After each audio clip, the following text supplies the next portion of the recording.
Just before I went overseas, well, I was doing all this kind of crap, training, and all that stuff. And one day, I get a word that they want to see me in Washington. So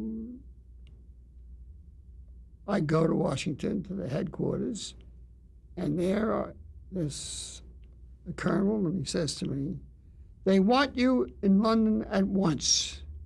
I said, "What for?" Because I don't know anything. They said, "Look, we're getting continuous demand, so you're going over. You're going next week. So go say goodbye to your wife, and while you're in New York, go down to the Brooklyn Navy Yard and find out what you're sailing on, what ship you're sailing on." Okay? So I do that. I'm kind of excited by this. I get on the Brooklyn Navy Yard. I get identified and so on. Then the guy sits there, the Commodore. He's on a little piece of paper. He scratches something. He said, "Memorize this." Well, it's a pier and a date. So I memorize it just by looking at it. And then he burns it. Well, I tell this to my wife when I get back to our apartment. She says, "Abe, they're crazy. They'll kill you. These people are all crazy." She's kind of right. So that dame, while I'm sitting in the office at this period, waiting to go overseas any day, Paramount comes to me. I've had several books published. I had a serial in the American magazine. I published stories here and there. I'm a writer, see?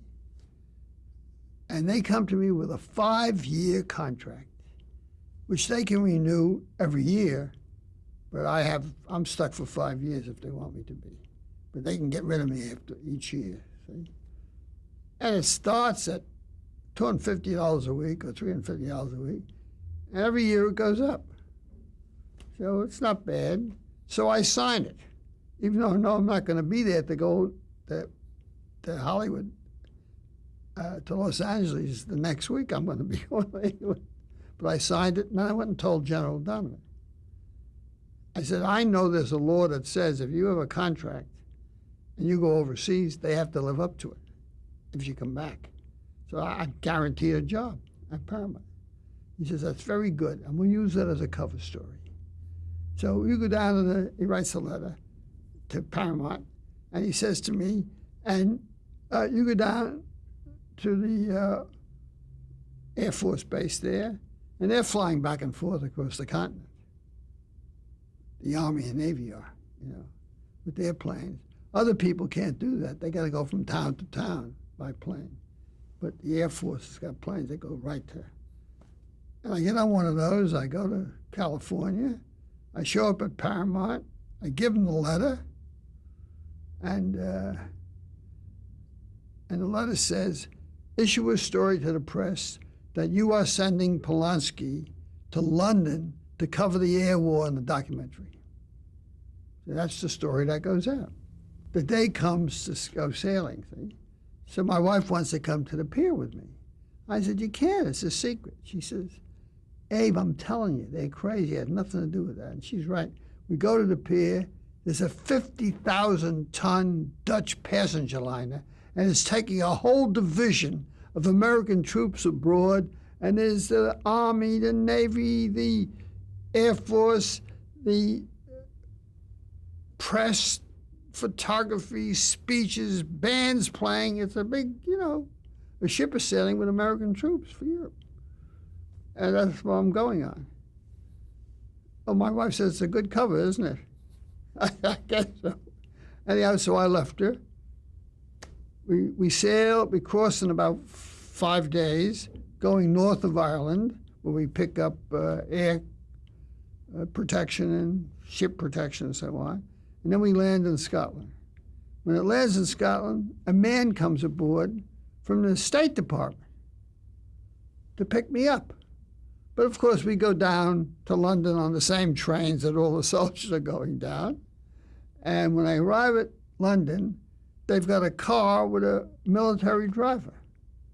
And I get into that, and they take me to the embassy.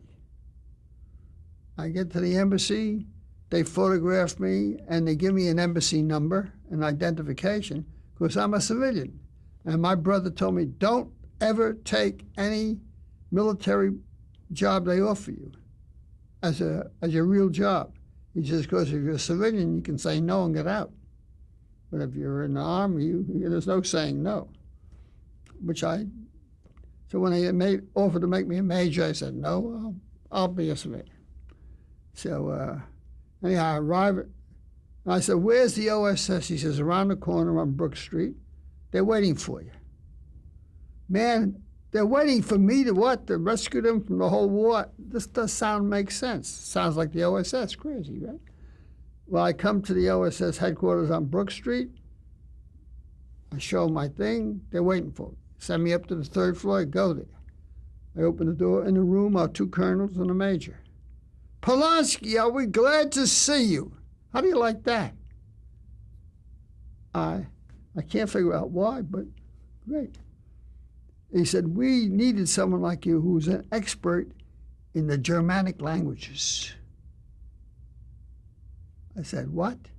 I said, I know classical Greek, I know classical Latin, and I know enough French. I said, but I don't know a word of German. He said, but it says here that you're the one. I said, it's not true.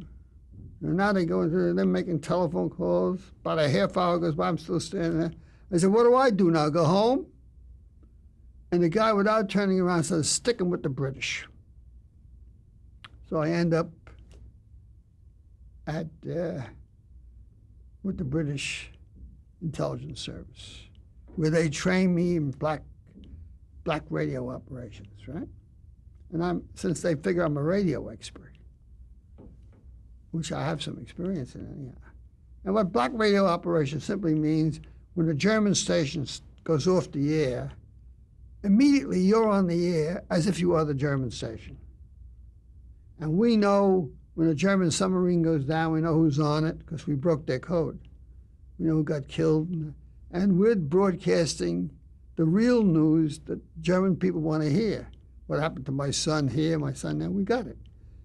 Also, we played them Benny Goodman's music, which they love. So that was what I was involved in.